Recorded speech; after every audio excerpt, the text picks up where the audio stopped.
This is going to be a very special webinar, and this is our 15th webinar of the series. On behalf of my team AP Legal Chambers and on my personal behalf, I welcome you all for this webinar titled Understanding Fundamentals Before Investing in Cryptocurrencies by our special speaker, Advocate Tanupriya Gupta ji. At the outset, I take the opportunity to thank our special speaker for accepting our invitation and coming on board.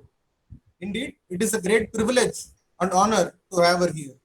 I also welcome all our participants as well. We are happy to team with Bharatiya Nyaya Shastram, a student-based website to create legal awareness, founded by Arvind Kumar, a final year law student of Lovely Professional University. I wish them all the best, and our team APLC is glad to team with them. So before going into the webinar, I would like to make a few things clear to all our participants. Kindly mute your audios and if possible, kindly disable video from your end too.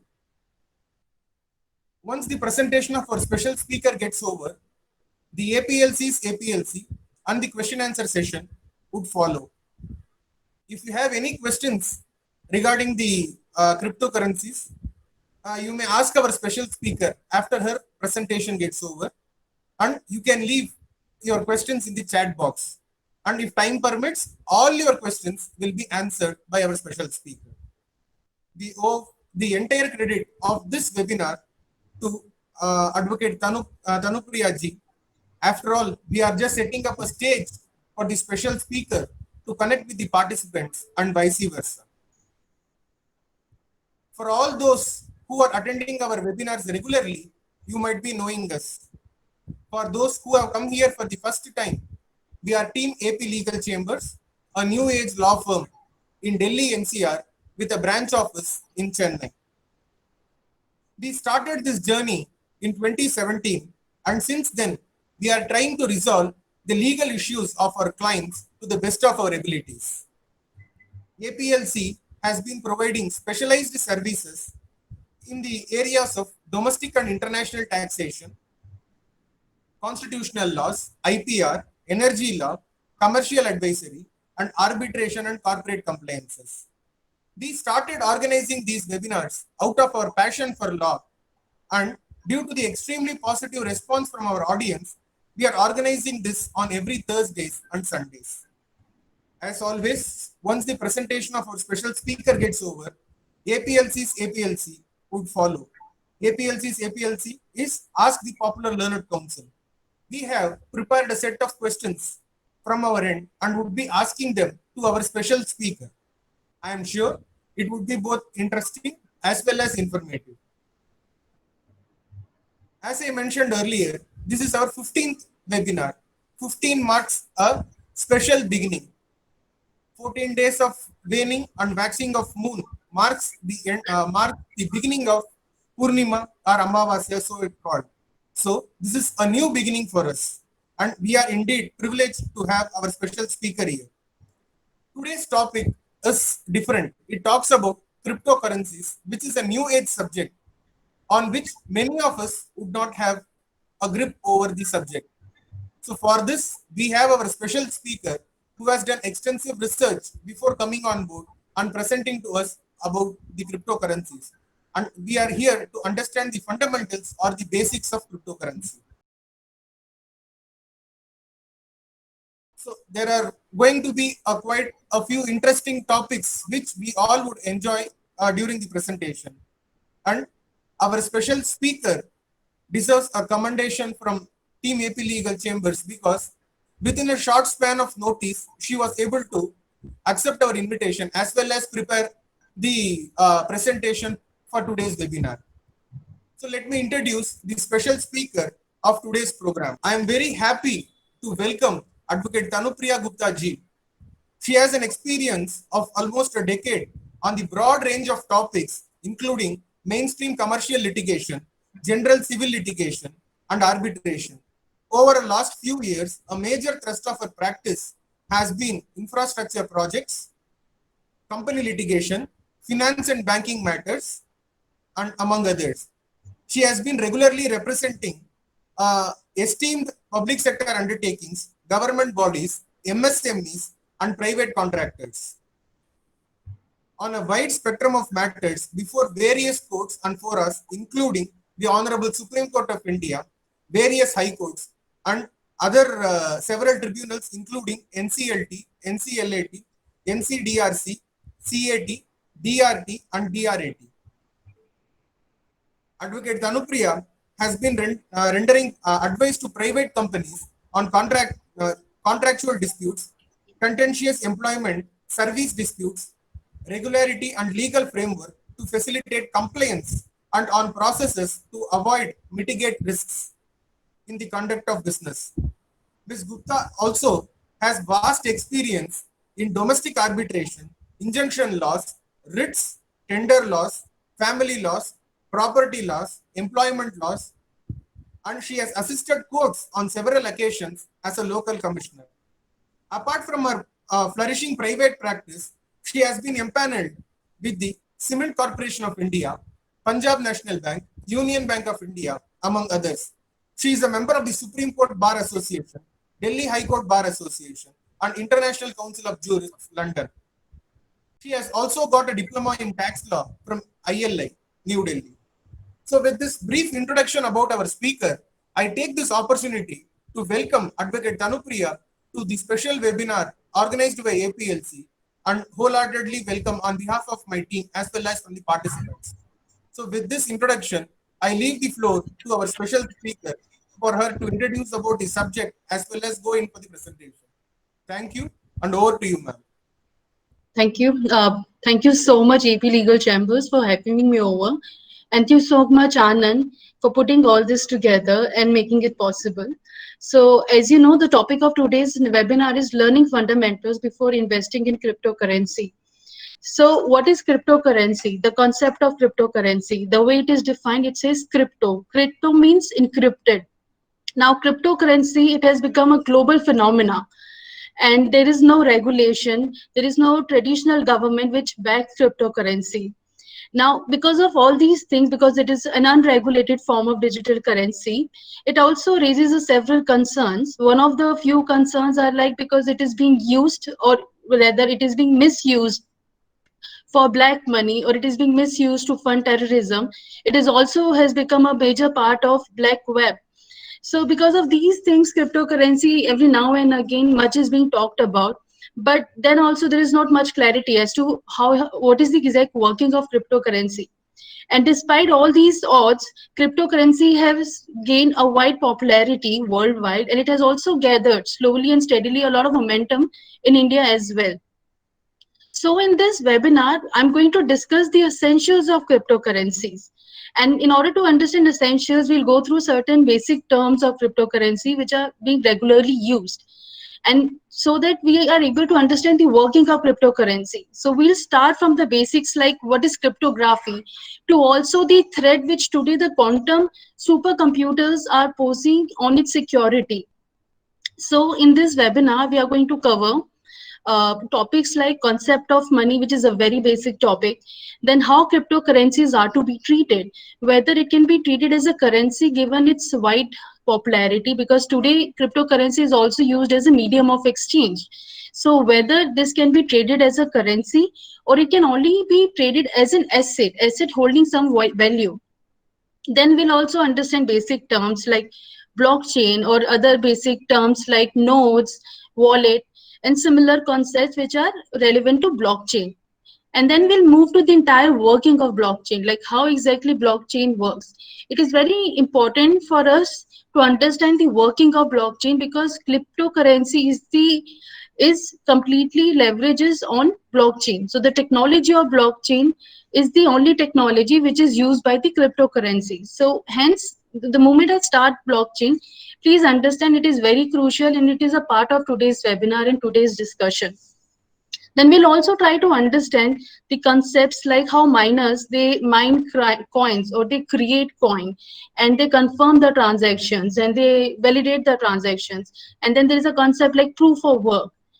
Then we'll also move to advantage, disadvantages of cryptocurrency. We'll try to understand their properties and whether what is the position of India as far as cryptocurrency is concerned, whether it's legal in India, if it is legal, what forms of cryptocurrency, whether we can tender the cryptocurrency or whether we can trade in cryptocurrency. So all this we are going to discuss in today's webinar. However, before starting, I just want to say one thing, that perhaps there are few terms which are going to be technical. I'll try to break it down and simplify for you. But in case you feel that these terms need further elaboration, please, you can leave me a message in the chat box. I'll be see the chat box messages side by side, and I'm going to elaborate those definitions then and there. The reason it is important is because unless we are able to understand the terms which are involved in blockchain and then thereafter the cryptocurrency, we won't be able to understand the working of cryptocurrency. So the moment I start with the terms of the cryptocurrency, in case you're not able to understand or follow any of the terms, please feel free and I'll be more than happy to elaborate those terms. So before starting, let me introduce you to the concept of money. So money, like we all know what money is, and we use it every day, day in, day out. But then money itself has a several form. So the first form is commodity money. It's very easy to understand, like gold coin. So if you see gold coin, it has its own intrinsic value. So this is called commodity money, which has its own intrinsic value. And a lot of precious metals like silver, gold, these are called commodity money. Thereafter, there's a concept called fiat money. Now, it is very important to understand what fiat money is. Today, all across the world, all the countries are using fiat money. So the moment you say fiat money, it means it is not backed by any value. It is only backed by sovereign promise. That means today, if we see, and if government of India, RBI, under the government of India, mints some money, the only promise is a sovereign promise, wherein government of India is promising that this is the money, I'm recognizing this money. And hence, when the demonetization come, they actually demonetize the entire series of money. So this is what we call fiat money. That means it is backed by the it is backed by the government or the central bank, which is recognized and regulated under the government. So all across the world, the concept of money is today the fiat money. Now, there is also a very interesting backstory. 1971, there was this one phenomena which happened, and it is called Nixon shock. So, what happened after the World Wars and all other Cold Wars and Vietnam War? There was a lot of inflation and a lot of surge. So, President Nixon, what he did was that before 1971, US adopted a phenomena wherein they used to back the money with comparative gold standards. But thereafter, it was unilaterally cancelled. And this is what we call Nixon shock. So now, whenever the money is minted by the central government or government of India and others agencies, this money is not backed by any underlying asset value. So this money has no underlying asset value. It is only backed by the government promise. Thereafter, it is also interesting to know that before this cryptocurrencies came into the picture in 2009, even in 1990s, there was this currency called DigiCash, which came into the picture. However, it completely crashed because this DigiCash was bent upon a third party. So basically, there was a company. That company floated DigiCash. Now, as soon as that company started facing some internal issues like internal management issues, or there were certain frauds which happened in that company, as soon as all that happened, those money also lost their value, because those companies, those third parties were regulating this money.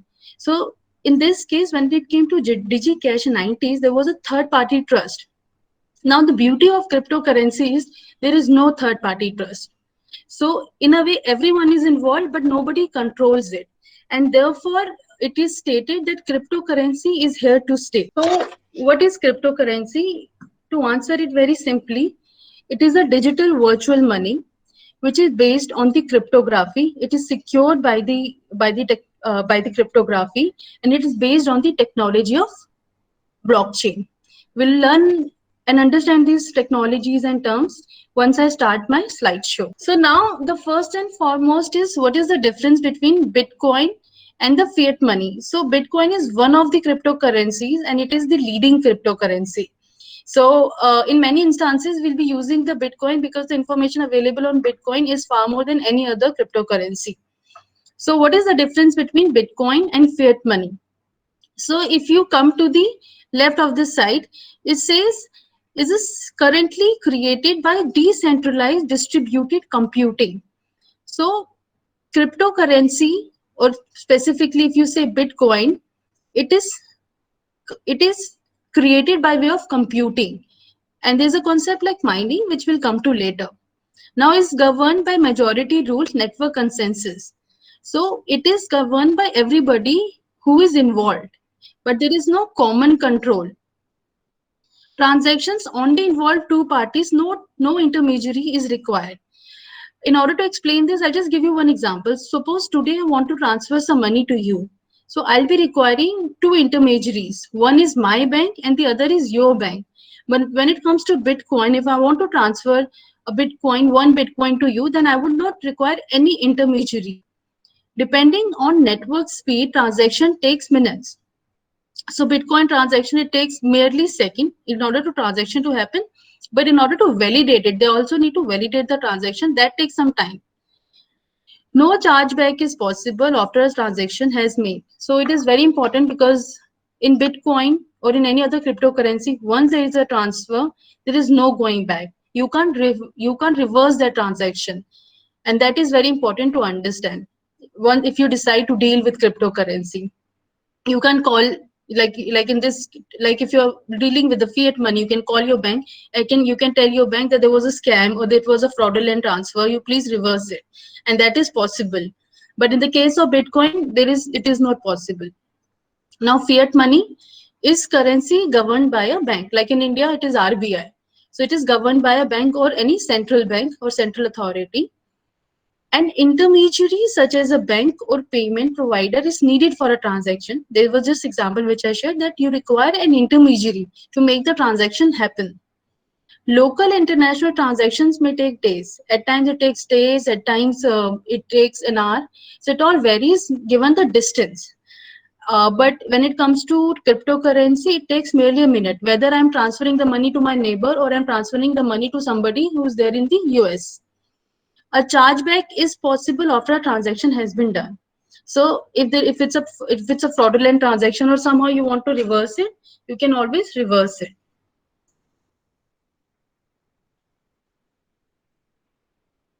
So this is the difference between fiat money and cryptocurrencies. This I've already covered a bit, but there are a couple of interesting facts which I want you to know.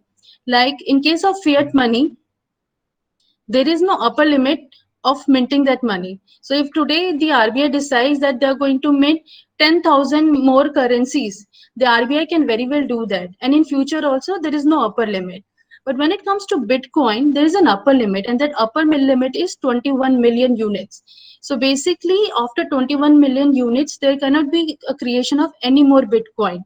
However, those Bitcoin will definitely be in circulation. So once those Bitcoin has been mined, they'll stay in circulation. Now, the moment I use the word mine, for now you treat it as a minting of money. I'll come to the concept of mining a little later. So Bitcoin has a fixed supply, it has a limited supply, and that is 21 million. Also, there is a study which says by 2041, the entire Bitcoin would be mined. So that means there won't be any Bitcoin. But however, whatever is in the circulation will stay in the circulation. That means 21 million Bitcoin will stay in the circulation. When it comes to printed money, the use of printed currency is regulated and verified by a central authority, usually a bank or government. But Bitcoin is not controlled by anyone. Instead, transactions made in Bitcoin are verified by a network of computers. Now, cryptocurrencies are permissionless. You don't need any permission, are irreversible. You can't reverse the transaction. Are pseudonymous because you don't know the identity of the payer. What you know is their digital signature. So it's a very limited information, and that limited information is not in relation to the real world identity.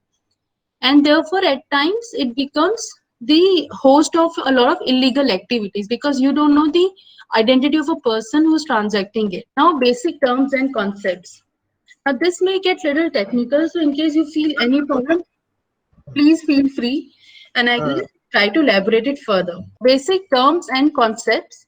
The first term is cryptography. So like I said, the entire Bitcoin cryptocurrency is secured by cryptography. So cryptography kya hai? What is cryptography? If you see the word crypt, it means hidden. Graphy means written. So something which is hidden in writing. It's like a code, or it is like an encryption. So you can't, if you look at it, you don't know what it is. So it's a code. So the entire security of cryptocurrency is based on the cryptography.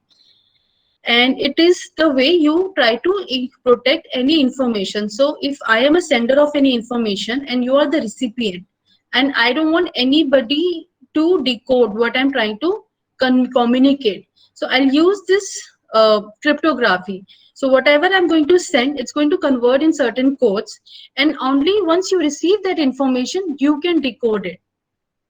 Second is hashes. A hash is a function that converts an input of letters and numbers into an encrypted output of a fixed length. So it is basically a cryptography only. A hash is creating using an algorithm and is essential to blockchain management in cryptocurrency. Thus, hashes are cryptographic codes created by a special algorithm. Just to give you an example how it works. Suppose in cryptocurrency, generally, if what are the relevant information? So one can imagine whenever there is any financial transaction, what are the relevant information? It can be the name of the sender, the date and time, and the amount of the transaction. So these are all your inputs. So the moment you use those inputs are going to change into a string of letters. And this entire changing of string of letters will be based on certain mathematical computation. But then output will be a cryptic code, which is a string of letters. And this entire process is called hashing. Cryptography and hashes, just for the just to make to simplify it in a way, one can say it is interchangeable. Sorry. Now, cryptographic hash function. A cryptographic hash function is a special class of hash function that has various properties, making it ideal for cryptography. There are certain properties that cryptography hash functions need to have in order to be considered secure. Now, in order to use this cryptography hash function in cryptocurrency, there are certain properties. Let's see what are. There are certain properties, and these properties, there are three properties. One is deterministic. Now, it is a very important property. That means if my inputs are same, the output, which is a coded script, it has to be same. So it is deterministic. That means if my date, time, amount of transaction, everything else, all the inputs are same, the output has to be the same. Output in the terms of coded cryptic code. Second is quick computation. It has to, so my input need to hash. I'll use the word hash now going forward. So my inputs, they need to hash in a quick manner. Otherwise, the system won't be efficient. And there are thousands and millions of transactions which are taking place at every second. So it has to be quick. So the computation has to be very quick. Now there's another property which is pre-image resistance. In order to understand what is pre-image resistance, I'll just say one thing, that this pre-image resistance is based on one method called brute force method, which we'll come to later. So understand that this cryptic hash function has to be aligned to brute force method in order to be pre-image resistance. So unless crypto hash functions has these three properties, one is deterministic, second is quick computation, and third is pre-image resistance, it won't be able to akin to cryptographic hash functions. Now next is nodes. What is node? So node is like a computer. So this entire blockchain, which is a virtual currency, it's a digital currency. What is the infrastructure for such a currency? Computers. So it can be a computer, it can be your desktop, it can be your laptop, it can be your server. So all this form nodes. And that is why it is called that these nodes form an infrastructure of cryptocurrency, or in fact any blockchain. A blockchain exists out of blocks of data. So in this slide, there are two terms, nodes and full node. So if you see node, a blockchain exists out of block of data. These blocks of data are stored on nodes. So if you know how blockchain looks like, so these are this strung of blocks, one block, then thereafter there is another block, then there is another block, then there is another block. In all these blocks, there are digital information which is stored. Now, these blockchain exist out of blocks of data, and this entire block forms a blockchain, and this entire blockchain is served on various nodes. And what is nodes? Node is computer, laptop, servers, all this form a node. These blocks of data are stored on nodes. All nodes on a blockchain are connected to each other, and they constantly exchange the latest blockchain data with each other. So all nodes stay up to date. They store, spread, preserve the blockchain data. So theoretically, a blockchain exists on nodes. Now, it is also important to understand that every time there is a transaction which happens, suppose there is a transaction and there's this one block which has been created. So there's already a blockchain. Now this block will be added after this blockchain. And the moment it is added, these nodes will automatically be updated. It is like a public ledger. The reason it is called a public ledger is because there is a ledger which has all the information of the transactions. Now suppose that ledger, which is generally maintained by the bank, in the case of blockchain, it is maintained by everyone who is a part of it. And that is the reason it is called public ledger. So whosoever has a node, whosoever is participating in a blockchain and has accepted their server to act as a node, whenever there is a transaction which happens and there is a block which is added after the transaction, it will automatically get updated. Full node means basically it's a device like computer which has a full copy of the transaction history of the blockchain. Now, what is blockchain? Can you see the image? There is an image here. So in order to understand what is a blockchain, I'll just quickly tell you what nodes does so that you are able to understand the blockchain. So whenever there is a transaction, nodes are going to check the validity of the transaction, and if it is accepted or rejected, if it is accepted, they are going to update it. So they are going to save it, and once they save the transaction, thereafter they're going to broadcast it. Suppose I have a server, I have saved a transaction. After saving of the transaction, that means adding of the block, I'm going to broadcast it to all other my peer-to-peer network. So suppose there are thousands of nodes. So after saving the transaction, I'm going to broadcast it. Now coming to the concept of blockchain and how does it work. So if you see the first image, you can see two laptops. So you send a certain number of bitcoins from one address to another, and a transaction is requested in the network. So I want to send certain bitcoins. And if you come to the second image, so the transaction request is then sent to a peer-to-peer network consisting of nodes. So these are all servers which are acting as a node. So this request is going to send out to all these networks. Thereafter, the validation part takes place.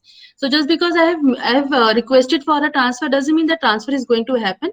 They are going to validate my transaction. There's a process called validation which is done by a miner mining in the process of mining. So it's only after that my transaction is going to be validated.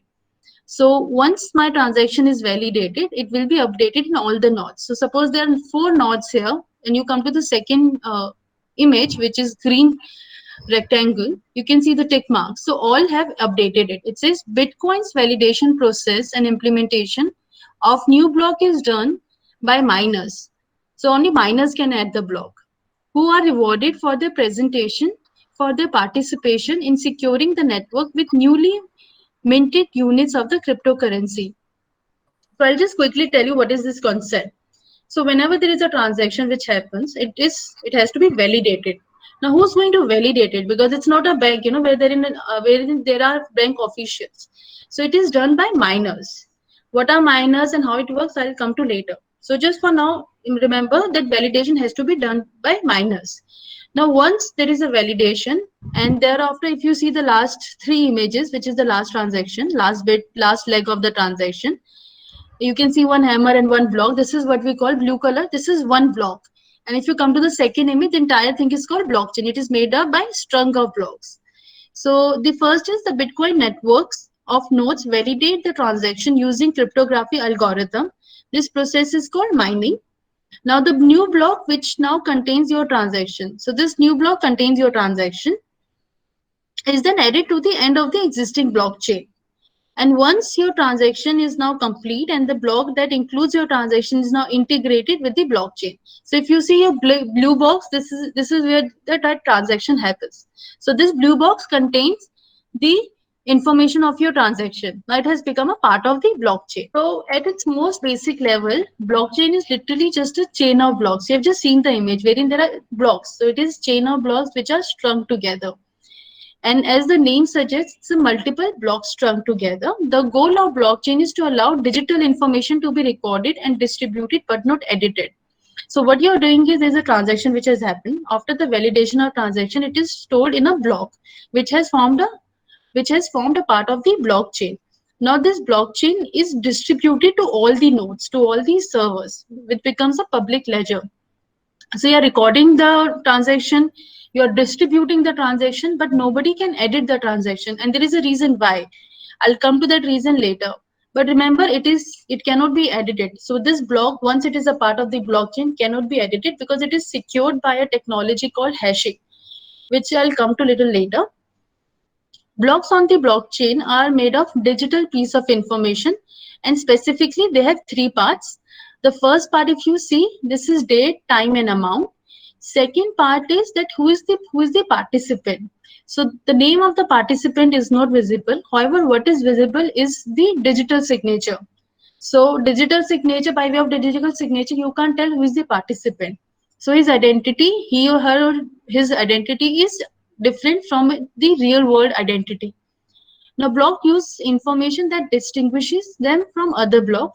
Each block uses a unique information and you can tell them apart. Now because every block, they have different inputs. So suppose this block has hundreds and thousands of transactions. It is also important to know that one block doesn't include one transaction. The one block can have a data of almost 1 MB. So one can imagine the number of transactions it can contain. So once there is a block, it has hundreds and thousands of transactions. So those transactions, if you remember, I told you the concept of hashing. So those transactions are the inputs. Now these transactions again contain the name, date, time, name of the person, recipient, participant. All these are inputs. So thousands of transactions, these are 1,000 different inputs which that particular block has. Now this entire inputs will go through a mathematical computation process called hashing. And what will be the output? It will be a crypted code. This crypted code is going to be the identity of that block. So that whatever is that crypted code is the identity, and from that you can tell, you can distinguish one block from the other. And of course, because there are different transactions, different inputs, every block will have a different identity. Like we have different names. So your name is different from mine, and this is how one can tell each other apart. So similar is the case of blockchain. So like we have different features, different height, different here. In a similar way, blockchains inputs are different, right? Because these are different transactions. These are not same transaction. Every block contains different transactions, and that's give them a different identity. Now this I've already covered, that a single block on the Bitcoin blockchain actually stores up to 1 MB of data depending on the size of the transactions. That means a single block can house a few thousands of transactions under one roof. Now, in order for a block to be added to the blockchain, 4 things must happen. Now, there's a blockchain, there has to be a block which is to be added. What all has to happen? There are 4 things. One, there has to be a transaction. Then transaction must be stored in a block. That block must be given a hash. When the new block is added to the blockchain, it becomes publicly available.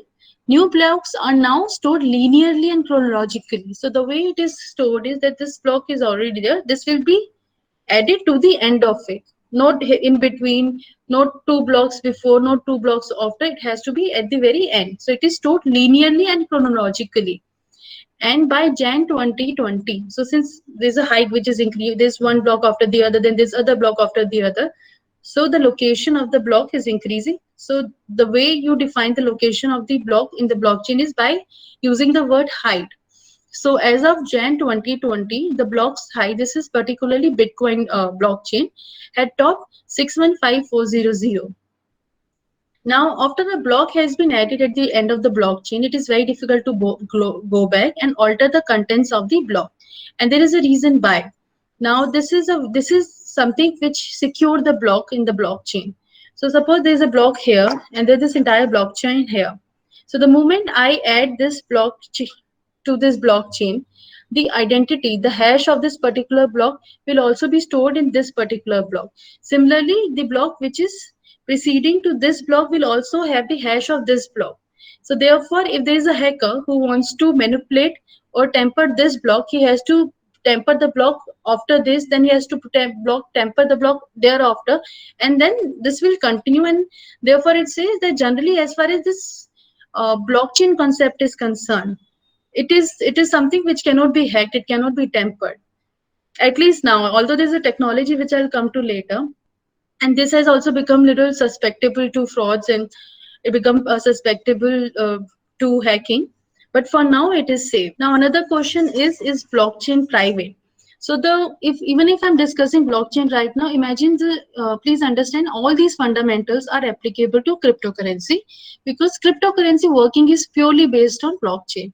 So whatever fundamentals, like if I'm dealing with a question like is blockchain private, it means whether the cryptocurrency is private. So whether the transactions which are happening in cryptocurrency is private. So the reason I'm using blockchain technology, so that you can have a wider understanding of the subject.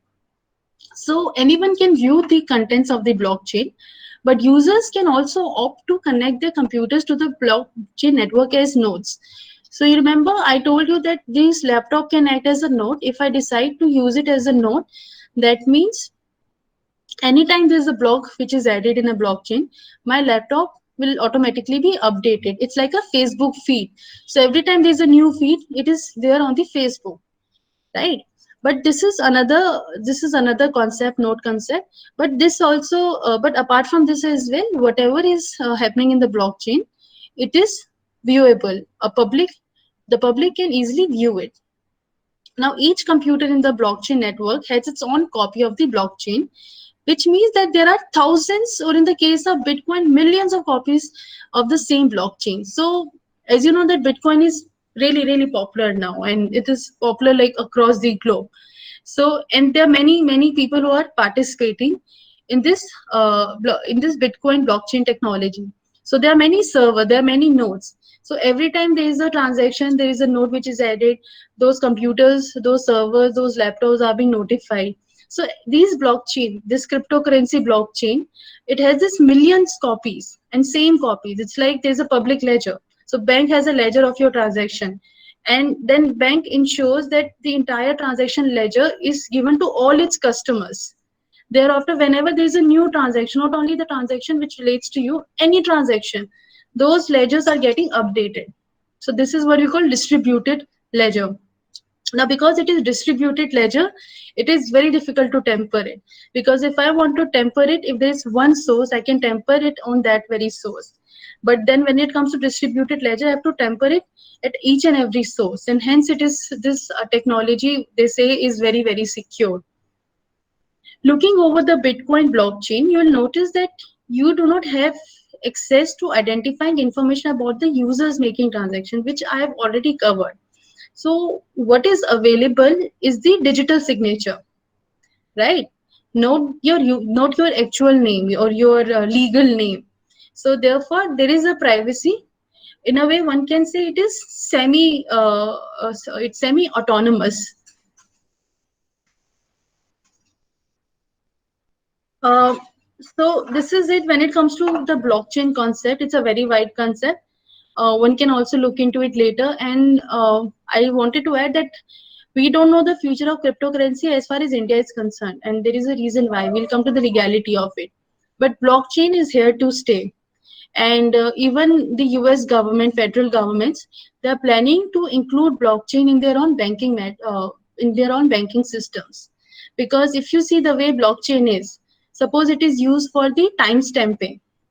And that is the reason it was introduced in the year 90s, in the year 1970s. It was for time stamping.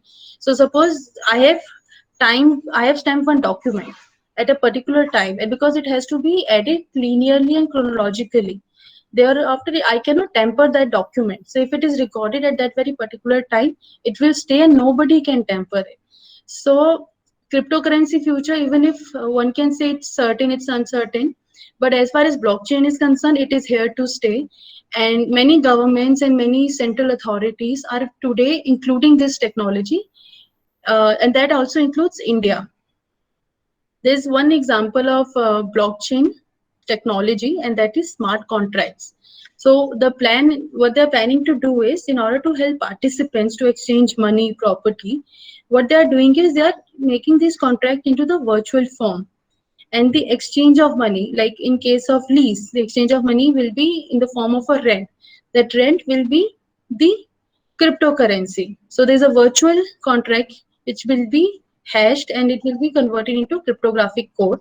And thereafter, the payment will be by way of the cryptocurrency. And now, since if you remember, blockchain is a public ledger. Everyone is a party to it and everyone knows about this transaction. So there is no going back. So now we'll come to the cryptocurrency. That is the topic of today. And it was very important for us to cover all these topics before, all these at least terms, concepts before, so that we can understand what cryptocurrency is.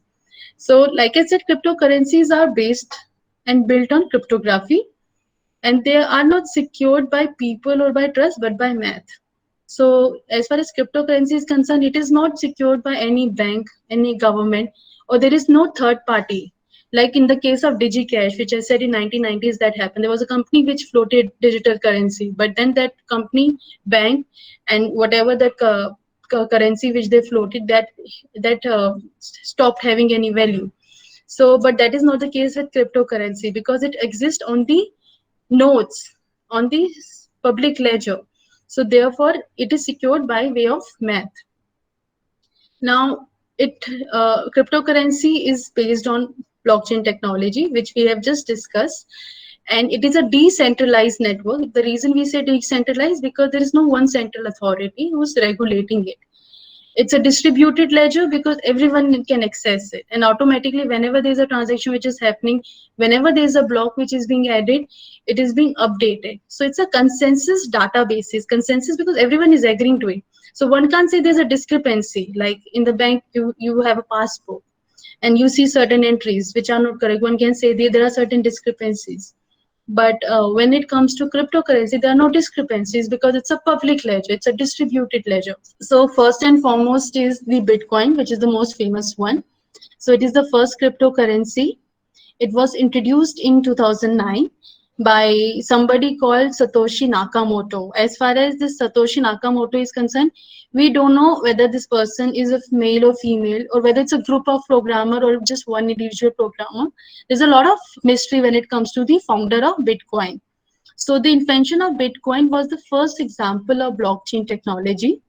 Bitcoin is the world's most popular cryptocurrency, both in terms of market capitalization and dominance. And there are 21 million crypto Bitcoins which are available, which means once 21 cryptocurrencies are being mined, they are being minted, no more cryptocurrency can be introduced. Cryptocurrency was invented by a group of people or a person named Satoshi Nakamoto. Bitcoin inspired all other cryptocurrencies. Now today there are many other cryptocurrencies, and the short form is altcoin. That means alternative cryptocurrencies, other form of digital currencies. Now, type of cryptocurrencies. There are thousands of alternate cryptocurrencies which are available. Some are merely clones or forks of Bitcoins, and there are certain currencies which are which are built from the scratch. So if you see fork of Bitcoins, you must have heard terms like Bitcoin Cash or Bitcoin Gold. So in 2017, a descendant faction of the Bitcoin community, they created a new payment system and they call it Bitcoin Cash. Now the Bitcoin Cash is also very popular, and it holds the third position in terms of popularity and usage of other cryptocurrencies. And some of the competing cryptocurrencies are Litecoin, Peercoin, Namecoin, Ethereum. As of November 2019, there were over 18 million bitcoins in circulation with a total market value of 146 billion. So there were 18 million cryptocurrency bitcoins already in circulation by November 2019. In fact, over 18 million, and the total market worth is 146 billion. Now, what is important is as far as this 146 billion is concerned, that is fluctuating because Bitcoin market worth is based on the demand and supply. It's more like a stock exchange if you see. So, stock and exchange, if you see the price of the share, it's not constant, it fluctuates. So the market value will also fluctuate. And there are only 21 million Bitcoin that I've already mentioned, that there are only 21 million Bitcoin which can be mined. And if you see the other Bitcoin contribution, so Bitcoin is 36% of the total value of all cryptocurrencies. Ethereum is 13% and Bitcoin Cash is 8%. Now, how it works? In order to access the Bitcoin, you must have a wallet, and it is not a leather wallet. It's a program which is called wallet. So in order to access the Bitcoin network, one must have a wallet. So this wallet, it doesn't store. Suppose I've invested in a Bitcoin. Now there's a wallet which will be given to me in order to access my Bitcoins. Whatever Bitcoins I've purchased, I can access it through a wallet. Now this wallet will not store the actual Bitcoins which I have purchased. So it will only give me an access, because these Bitcoins ultimately are stored in those blocks. But in order to access those blocks, I'll be requiring a wallet which will contain two things. One is public key and the private key. So therefore, a user can only access their Bitcoins or their investment once they have a wallet which will have their private key, and it is not a physical wallet, like I said. A user's public key. Now, what is public key?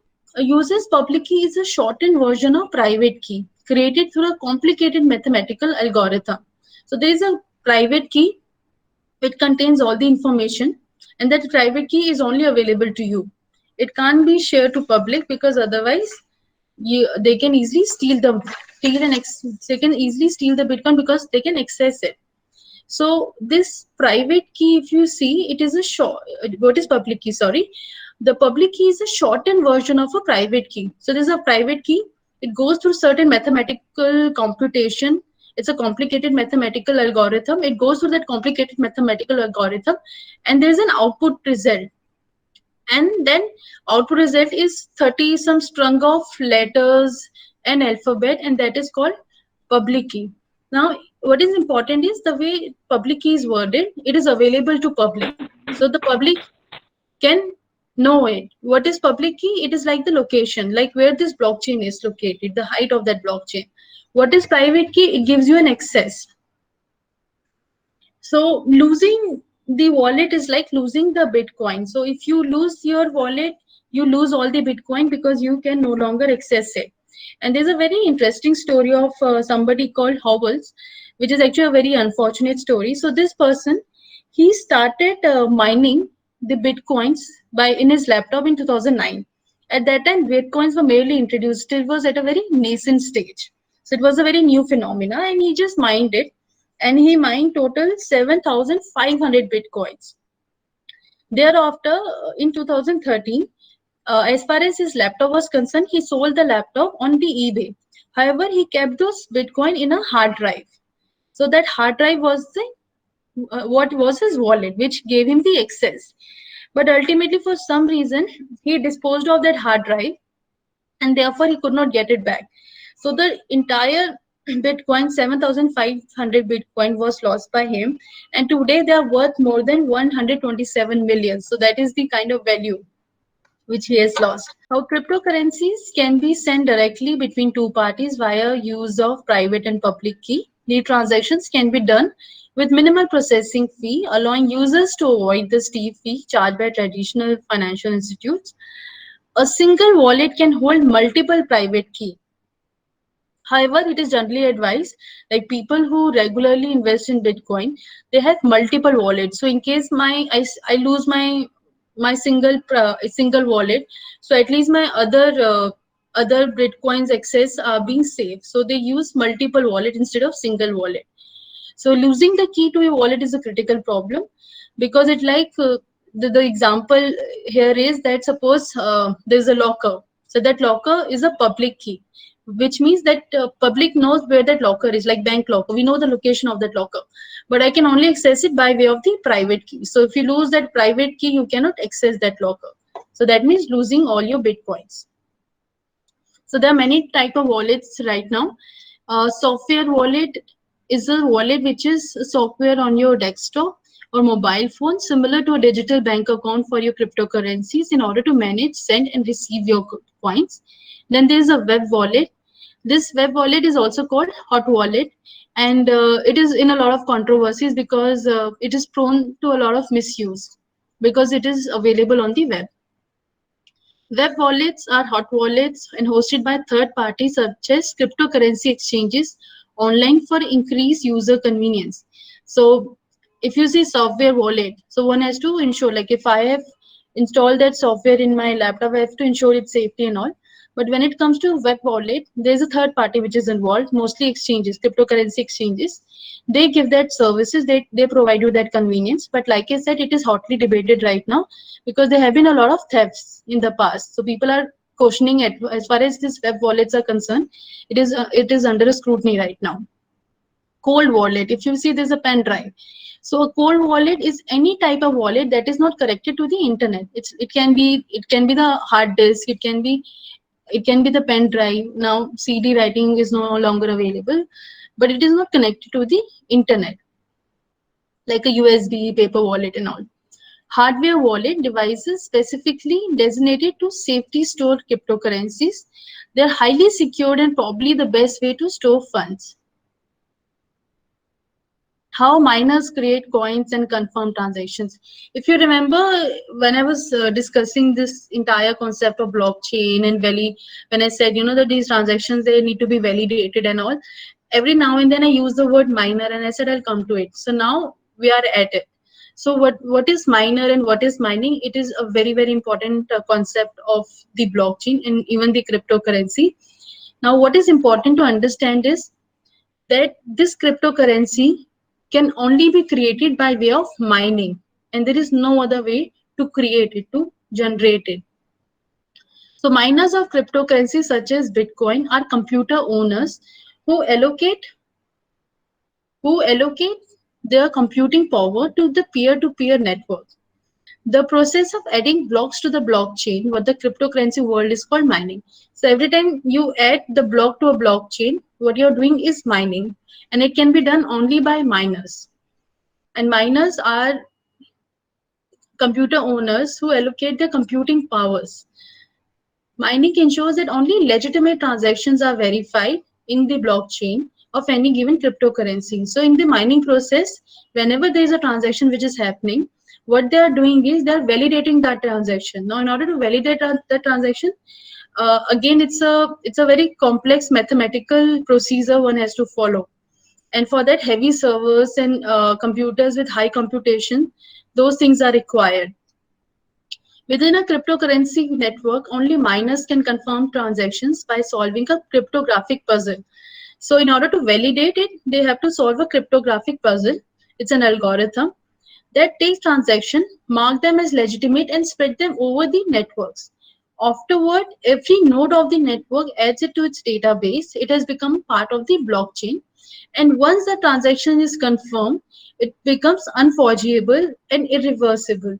So in the entire cryptocurrency, the concept of confirmation is very important, because unless your transaction is not confirmed by the miner by way of the mining process, it won't form a part of the blockchain. If it has not formed the part of the blockchain, or till the time it is not a part of the blockchain, it is reversible and one can forge it. So it is only once it is confirmed, when it is stored in the block and the data, that block is added to the blockchain, this entire mining process is over. then only it becomes irreversible. What is important to know is that this Bitcoin mining is not something which is very easy. In fact, when they try to solve this cryptography complex problem, the chance of solving it is 1 to 15.5 trillion in Jan 2020. And with time, they say that the complexity of this problem is increasing. So the more computation power is required. And to solve complex math problems at those odds, computer must run at the high cost with significant amount of power and energy. So every time you see those mining computers, you see there are these big rooms with a lot of servers, and there this super ACs, industrial ACs, which are being installed so that they, because there's a lot of energy consumption which is going on. There's a lot of heating of the server.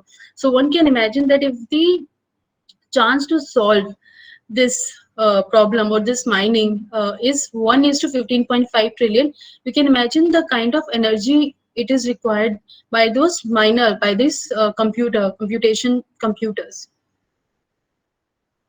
What is Bitcoin mining? I'll just quickly go through this image to explain it. Now, Alice wants to buy a product from Bob using Bitcoin. She uses her private key and signs a message with the amount of Bitcoin and Bob's address requesting a transaction. The transaction requested by Alice is bundled into a block with other transaction. The block is broadcasted to all mining nodes in the Bitcoin network. The network of nodes validates Alice transactions using algorithm process called mining. The first miner to validate the new block can only add it. So a lot of so as far as mining is concerned, there are a lot of computers which are acting as miners, and every time there is a problem, they compete with each other. So the first miner who is able to solve it, who is able to validate it, only that miner will add the block, and as a reward, there will be Bitcoin which will be given. So if there is a Bitcoin mining, it's Bitcoin. If there is any other cryptocurrency like Ethereum, then it will be in the form of Ethereum coins.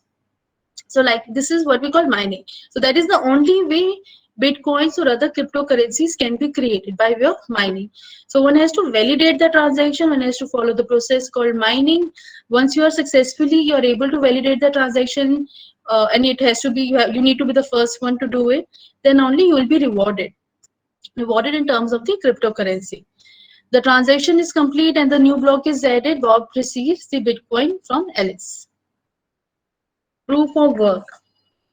I won't go as far as proof of work. Won't go in much detail as far as proof of work is concerned.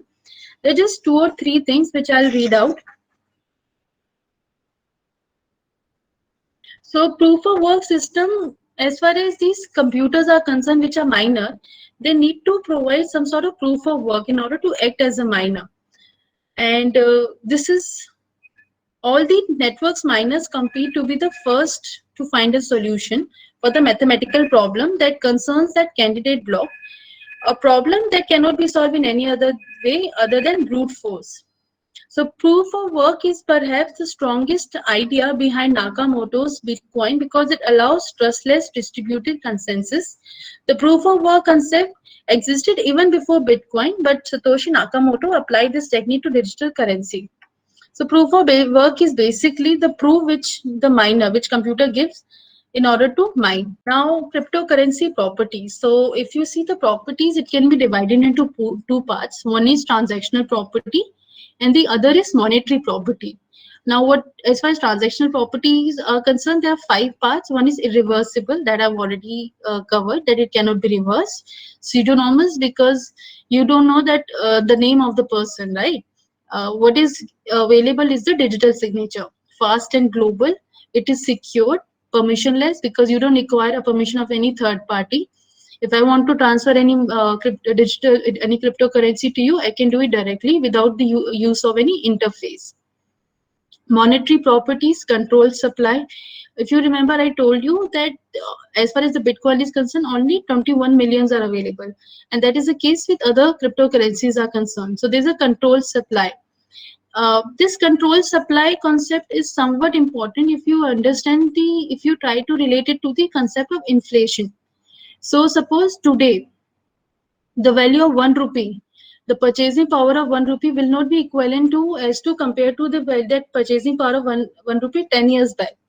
Now today, with 1 rupee, I can barely buy a candy, like one candy. But maybe 10 years back, the purchasing power was different. The reason is because, during these 10 years, the government minted more money and flooded the market with more money, and hence inflation, and hence the value of my money, my 1 rupee money INR, it decreased, and the purchasing power decreased. So that is the benefit of controlled supply, that there is no inflation per se. Now, fluctuation of value and inflation are different concepts. Please don't confuse them. Fluctuation is based, as far as volatility is concerned, fluctuation of value is concerned, it is because of demand and supply. No debt but bearer. So if you see no debt but bearer, this entire concept is based on IOU. So all the money, as far as our RBI is concerned, so the money it's issuing and we are using it. So it's a promise, it's a debt, and they are assuring that this 10 rupee which you hold today has some value, and it is the money I owe you. So this is the sovereign promise that they're going to recognize this money. So what are the advantages of cryptocurrency? One is that it is easy to transfer directly between two parties without the need of any third party, without any bank, credit company.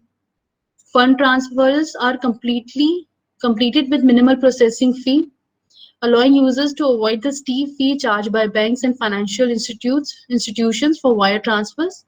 Many observers see potential advantages in cryptocurrencies, like the possibility of preserving value against inflation and facilitating exchange while being more easy to transport and divide than precious metals existing outside the influence of central bank.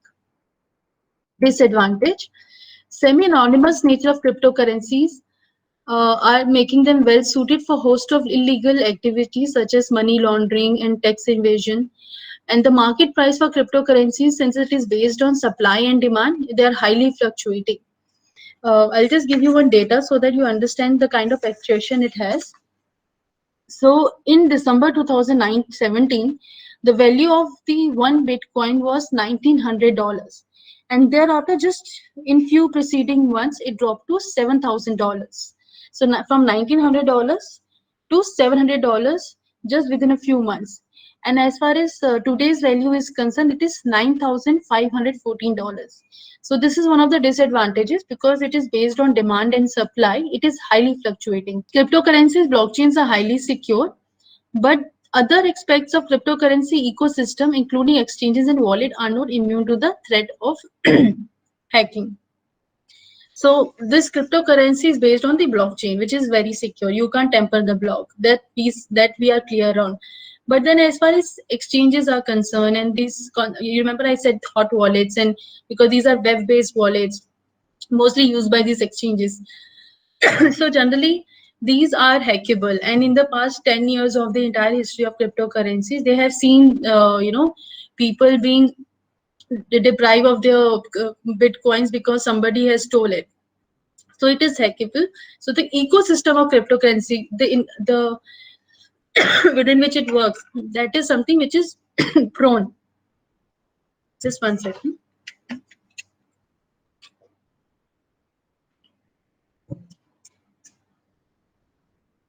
Next is future challenges. So if you can see this chart which I'm sharing, if you see on the right side, there are certain networks which I have identified and the transaction per second. So if you see Bitcoin, it can only do the transaction 3 to 4 transactions per second. Ethereum is 15 to 20, but other digital cash sites like Visa or PayPal, like in case of Visa, it's 1,667 on average. And as far as the internal testing limit is concerned, they claim that it is 50,000 plus. And PayPal is 193, whereas they say that they can also accommodate a transaction per second of 600. So the maximum as far as Bitcoin and Ethereum transactions are concerned, it's 3 to 4 or 15 to 2. So that means if tomorrow there's more traffic or there is more volume of trading, so the efficiency may go down and there'll be a lot of waiting, because they will take at least, because in every second Bitcoin only transact 3 to 4 transactions. Now, if the reason it takes time is because if you go back to the process, every time there's a transaction, there's a request for transfer of money. This entire transaction is validated by the process of mining. Thereafter, it is broadcasted. So there are 4 to 5 steps which are involved, and hence it is time taking. Another threat is quantum computers. Now, these quantum computers are not like our ordinary computers or current machines. These quantum computers, they use the technology called quantum superposition, and they speed up the process. Like whatever my laptop takes, maybe the process for which my laptop will take perhaps a year, it will do within few seconds or maximum minutes, and it factors the large number within a second. And the entire Bitcoin cryptographic security feature is based on factoring of large number. So maybe not now, but in future, this quantum computers, they do pose a threat. And the reason they pose a threat is particularly because of the fact that the private key, if you remember, I told you, that public key comes out of the private key. This public private key goes through certain algorithm computation, and then there is an output result which is called public key. Now this public key is available, and basis this public key, you can do vice versa, and you cannot go back to the private key. But once this quantum computers will come into picture, and because the fact they can factor large primary numbers within seconds, it will be possible for them to break down the public key and reach the private key. The moment you are able to access my private key, you will be able to access my bitcoins, you'll be able to steal them. So it becomes hackable. Now, this is our last topic, but before this, whether India is cryptoed or not, there are few facts which I wanted to share. It's more like key takeaways or more like fun facts. So you remember I told you about this mystery man Satoshi Nakamoto who introduced the Bitcoin. So nobody knows his identity, and because nobody knows, there's a lot of mystery, there's a lot of intrigue.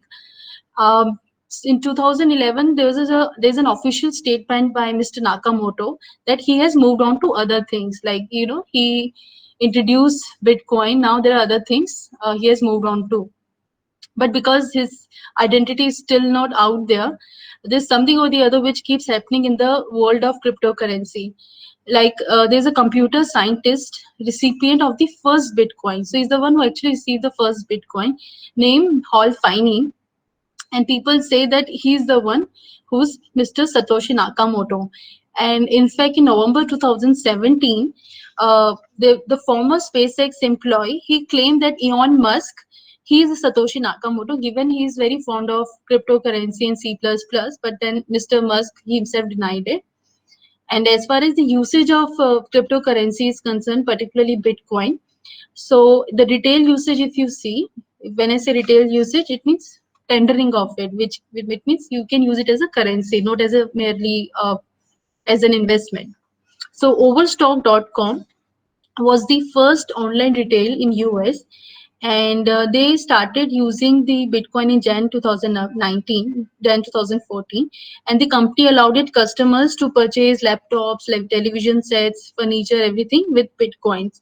Thereafter, they also supported other major cryptocurrencies like Ethereum, Litecoin, Bitcoin Cash.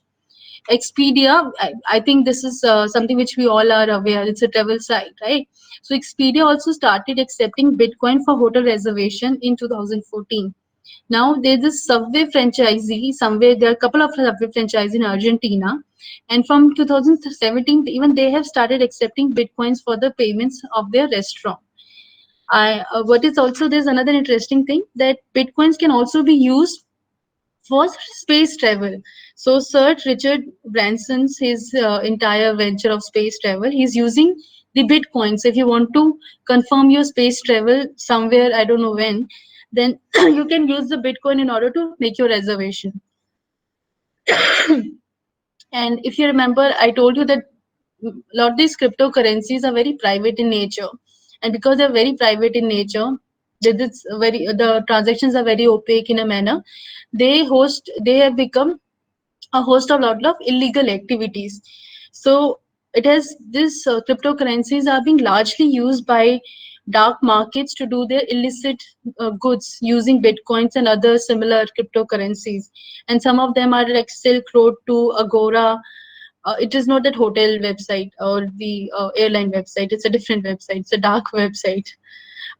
White Rabbit Anonymous Marketplace, Outlaw Market, and in fact dealers in drug dealers in London, they're using ATM, cryptocurrency ATM, in order to stash their proceeds of crime.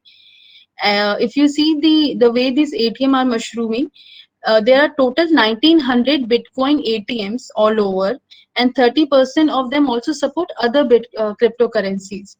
And US hosts a large number of it, which is 75%. So North America has 1000 plus, Europe has 20, and then other countries in Asia, they have 20%. So as far as this ATM is concerned, one can easily imagine the functioning, that you give them cash, and in exchange of cash you get cryptocurrencies, Bitcoin, Ethereum, and such similar other cryptocurrencies. So now coming to the last topic, which is India crypto. So the answer is yes. And several platforms have come up in India offering easy investments as far as investment in Bitcoin is concerned.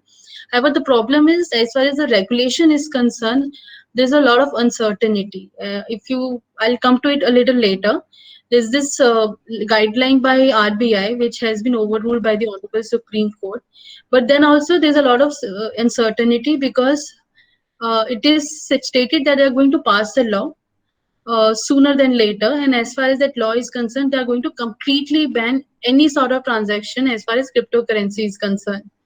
So second point of this slide, if you see, ZepPay is one of the leading platform for investing as far as cryptocurrencies is concerned, and you can imagine the popularity cryptocurrencies are enjoying, the way this the revenue of ZepPay is increasing. As far as ZepPay is concerned, it has reached 2 million revenue in 2017, and what they're saying is they're adding 2 lakhs new users every month. So definitely in India, people are slowly and gradually they are becoming a part of this cryptocurrency world, and a lot of exchanges and all their revenues are increasing because of that. There is one thing I wanted to add. I'm not promoting ZepPay per se, but ZepPay is one of the safest exchange if one wants to invest in cryptocurrency, because there's a lot of scam which is happening, especially during this time. So if at all you want to just see what it is like, go for ZepPay or some other trusted exchange. Don't go for exchanges which are lesser known.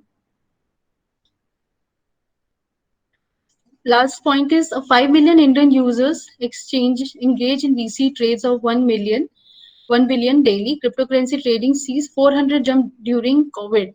So during this period of COVID, there is this 400% jump as far as the usage of cryptocurrency is concerned. I believe one is that we do have a lot of time in hand, and during this time we want to learn new things.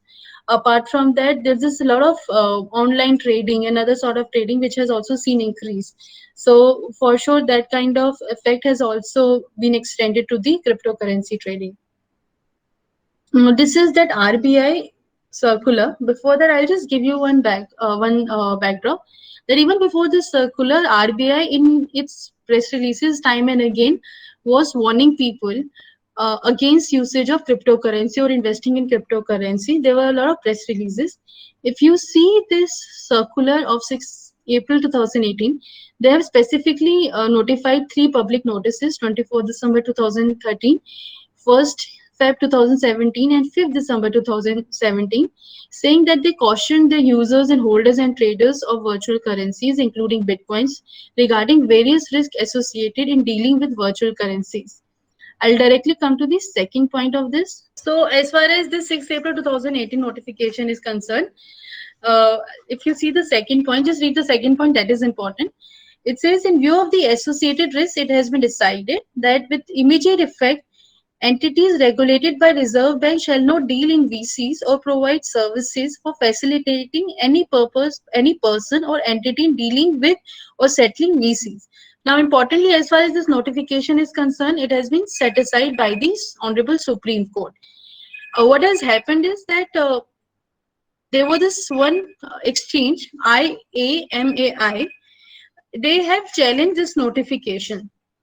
So ultimately, this was set aside, and there's a recent judgment, 4th March 2020.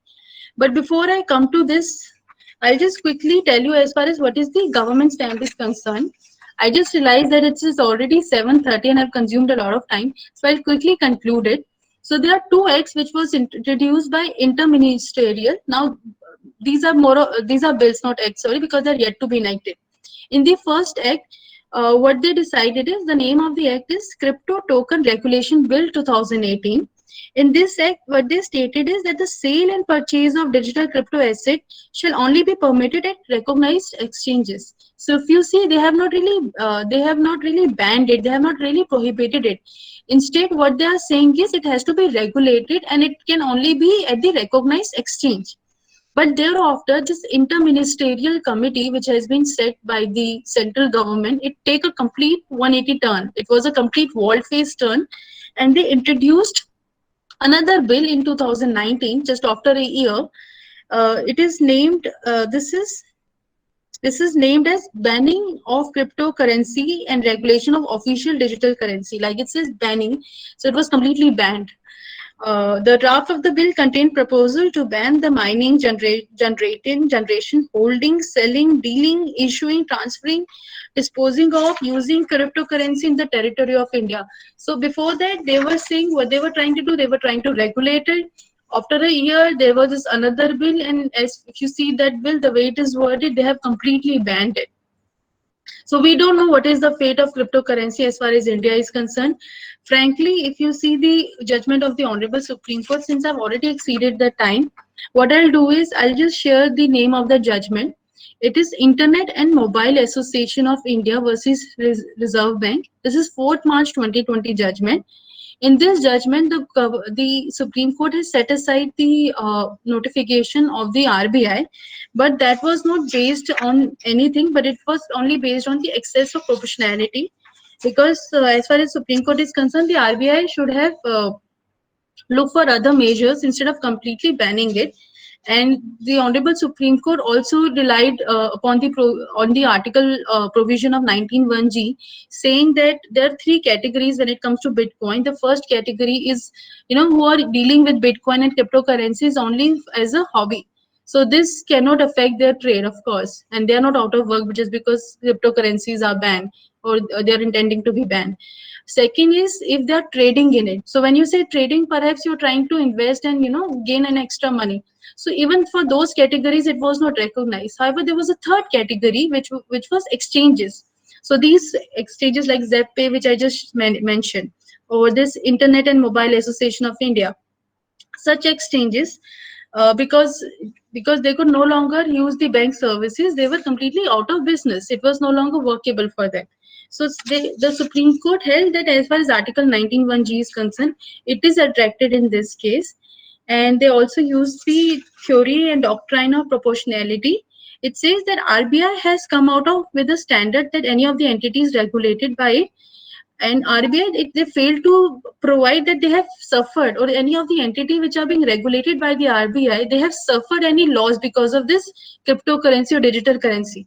Since they are not able to make out such a case, and RBI also did not mention that what is wrong with these exchanging functions, like these exchanges, these virtual currency exchanges, how they're violating the law and what is wrong with their functioning. All this RBI was not able to answer, and because of all of that, the Honorable Supreme Court has set aside this judgment. This judgment has a lot of more issues. This is 80 pages judgment. In case you want to learn more about this, or at least its future and hope in India, you may go through this judgment, but today we have a time limit and I won't be able to discuss it further. So Anand, I think we can quickly move to the question part. I didn't realize I've consumed so much of time. Yeah, thank you very much for the wonderful presentation. As I mentioned earlier, this is a relatively new topic, but you presented it like a pro. I'm sure the audience will have a lot of takeaways from your presentation. And doing justice to the topic, you have given the fundamentals of cryptocurrencies. And as far as the for the audience, we will share the slides of our special speaker along with the certificates once we are sending the certificates, these slides will also be sent along with it.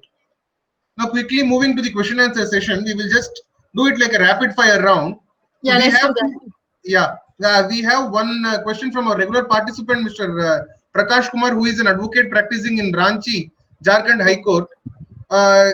He wants to know what are the likely problems that cryptocurrency poses to the financial sector in the future. So will Bitcoin or cryptocurrency be widely accepted? Many illegal activities are undercovered under the umbrella of Bitcoins. So what is your take on that and what are the legal implications? If you could See, just tell it to him. See, as far as cryptocurrency being a part of the financial structure is concerned, so to say, speak globally, it is already a part. And if you see the way it has done in the past, in somewhere, if I remember, in 2018, the cryptocurrency outdid all the stock markets. So it actually outdid all the indices of the stock market. So it is already a part, and there's a lot of money which is already invested. So it is already a part of the economy. Now, as far as the misuse of cryptocurrency is concerned, yes, that is actually one of the major concern when it comes to the misuse of cryptocurrency, because it is very difficult for one to understand the transaction and the nature of transaction. It is very difficult to go back to the one who has actually initiated the transaction. When it comes to Bitcoin, I'll just clarify that Bitcoin is still somewhat transparent. Like in US, I was reading that they, using forensic technology and all, they were able to dissect the transaction, and they were able to get hold of the criminals and all. But there are other cryptocurrencies which are not at all transparent. So definitely, Bitcoin is very which way very mainstream. So people of the underworld, people who are trafficking illegal activities, who are funding terrorism, all these people, they have actually moved to other altcoins, which we say. And yes, it is definitely a problem. Now, Bitcoin or other cryptocurrencies being a part of the financial system, it's already there. If you see, a huge chunk is already invested, it's already a part. But if you see there are other problems, yes, it is definitely a problem, and it is definitely being misused. Yeah, thank you, Tanuji, for the wonderful answer. It was to the point. Now, moving on to the APLC's APLC, Ask the Popular Learned Council questions. We will simply take, just for the want of time, we will take two rapid fire questions. Right. We shoot the first one. What benefits will an average middle class Indian get out of using cryptocurrencies? Would you recommend cryptocurrency for him or her? If your answer is no, then why? So for the average middle class person, like I am somebody who comes from middle class. Ours is a hard-earned money. I'll recommend you not to invest it, because if you see, it has already kind of reached its bubble. So there's not a lot of fluctuation when it comes to the cryptocurrency. Although it's difficult to say, and since it is very speculative in nature, it's a lot of volatile. Therefore, there's a high risk which is involved. Although they say, if there is a high risk, there is a high reward, but at the same time, you're risking the money. If at all you want to invest some money, you just invest the money which you are ready to lose. Keeping that in mind, you can very well go ahead and invest. If you ask me, cryptocurrency or Bitcoin is more for somebody who want to park their surplus money. So if I have surplus, I want to park my surplus money, I can very well do it for the purpose of investment. Also, it is for somebody who are there for the long run. So if you want, if you are there as a long-term investor, it still makes sense, right? Because this is also a game of probability, and it's also a game of waiting. But if you're a short-term trader, if you are there only for the short period, then I don't think so you should really invest in cryptocurrency. If at all you want to invest in cryptocurrency, if there's somebody who's a middle class person, go for a small amount to see what it is like. Yeah, thank you. We have got one question from the audience. Ms. Bhavna Gaur wants to know what would be the added value for consumers to use cryptocurrencies over current digital means of payment. Right. So if you remember, I told you, as far as cryptocurrency is concerned, there is no involvement of third party. So there is no intermediary per se. There's no bank, no company which is required. So for sure, there's a lot of money saving when it comes to, if today I wire the money. So I have to also give some transactional money to the bank. So as far as consumer is concerned, if at all you can do the transaction by way of cryptocurrency. So as far as the transactional fee is concerned, it can be avoided. Thank you. Again, quickly moving on to the next question. We already have different investments options like trading in share market, mutual funds, commodities. Why, in your opinion, should one try cryptocurrencies? Like I said, if you have spare money, you can invest in cryptocurrency. Apart from that, if you have excess money, you want to park your money, you can invest in cryptocurrency. And yes, there are a lot of other options as well. But if you see the way this entire volatility of cryptocurrency works, it's still kind of at a nascent stage, one can say. Although I mentioned that it has reached its peak, but not really, but it is still at a nascent stage. So if you have invested Google in its early 2000 or Amazon in 1990s, today you would have been a millionaire. So perhaps that is one reason that you should invest in cryptocurrency, because it is highly speculative, and because it is highly speculative, it is highly rewarding. At the same time, there's a risk involved, and one can't say certainly that you will get returns on your investment. So if you're a risk taker, you have extra money, go ahead and invest. Because of the high volatility, there's a high return which one can expect. Thank you. As you mentioned, if we have got a lot of money at our disposal, we can definitely try going for these kind of cryptocurrencies. Now we are really running out of time. Last question coming up for this. I'll just add one thing, especially in India, if you see, because I mentioned, you remember, I said there was this 2019 bill. In India, there's a chance that this entire transaction in cryptocurrency, the entire dealing in cryptocurrency can be prohibited. So one is that you can't tender in cryptocurrency. So there was this statement by late financial minister, which says that you can't tender, but now there can be a case that you can't even transact in cryptocurrency. Keeping that in mind, I think at least for us, it's best to avoid it till the time it's very uncertain. Right. Yes. Let us wait for some clarity from the government and RBI's end. Right. We are really running out of time. Very last question coming up for the day.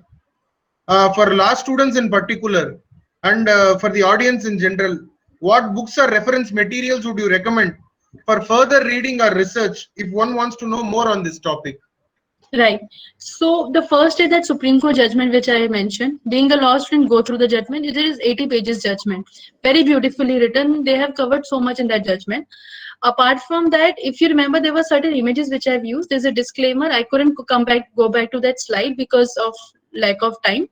So there's a website called Bitpanda Academy. In Bitpanda Academy, there are a couple of courses, beginner courses, intermediary courses. If you want to learn more about it, you can go ahead. It's completely free of cost, at least their initial courses. Apart from this, as far as I am concerned, before having this discussion and all, and before doing all that research, I happened to read a book called, and I'm carrying that book with me. This is, if you can just see, this is Blockchain Revolution. And the author is Don Tapscott and Alex Tapscott. If you just go read this book, I'll just read it for you. It says how the technology behind Bitcoin is changing money, business, and the world.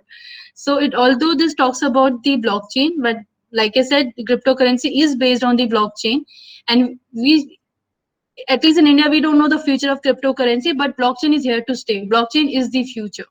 So if at all, especially during this time, these are COVID times, we do have a lot of time in hand.